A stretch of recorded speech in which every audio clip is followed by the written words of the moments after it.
Okay, so some people were asking how to hook up the LED light to the Trailmaster mb200, and this is pretty much what we did. There's a wire coming from the engine up here, and this goes straight to your light. Now there'll be a plug on here that's a blue wire and a black wire. The blue wire is going to be your power, and the black wire is going to be your ground. So what we did was we split this into two, and on our regulator rectifier, this was the cheapest one I can find on eBay, and I think it was for a scooter, like a GY6 motor or something like that. But anyways, there's four wires here. There's a power out, there's a ground, and then you have your two wires coming in, your pink and your yellow. And so those two wires going in connects to the blue wire that originally went to power your light.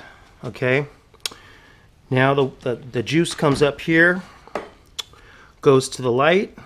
Now we deferred that and made it go into the input of your regulator rectifier.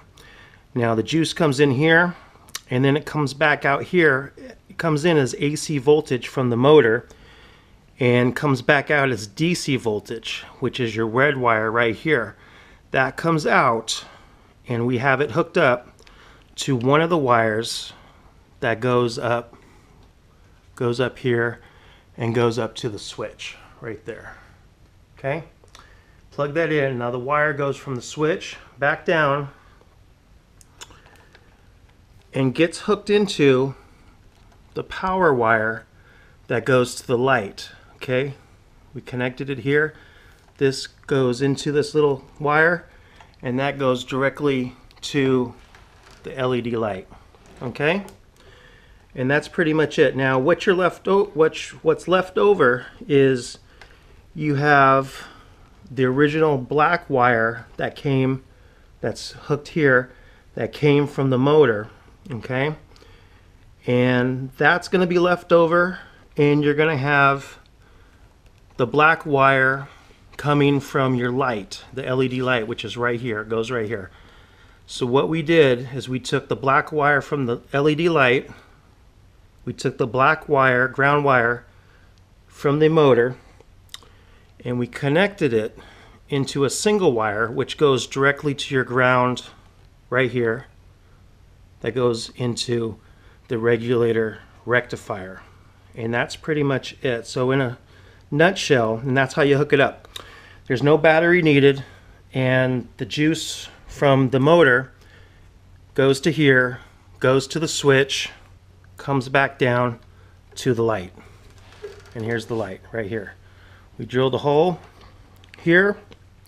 We got a bolt from Ace Hardware, I believe, and then replaced it and made it longer. Got a couple of nuts to stop it here, to tighten it here. Got a lock nut, and this sits perfectly in the original casing right here. Now the only difference is this lamp fits right over the top beautifully, but when we're test driving it outside, I'm not sure if the light from here gets diffused out of here, because this is made for a halogen light, and the LED light has its own case and reflectors and stuff like that, so we might be losing a little light from there, but that's how you do it. Do you want to show them where the motor is, where the plug is coming out of the motor? Yeah. There's two plugs.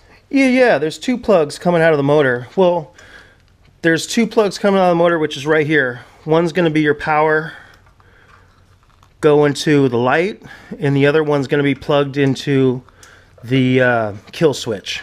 So you just follow the wire here. That comes from here. This goes all the way right here. This was plugged into the halogen light up there.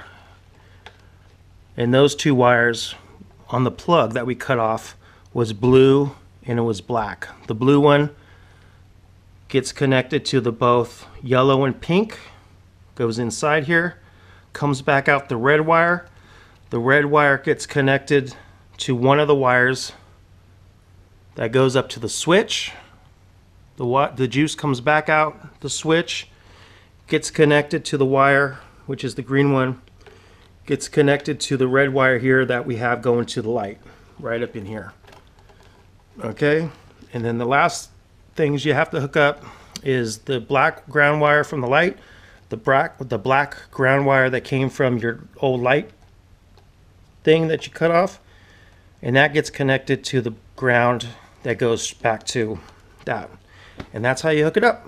Any questions, let me know.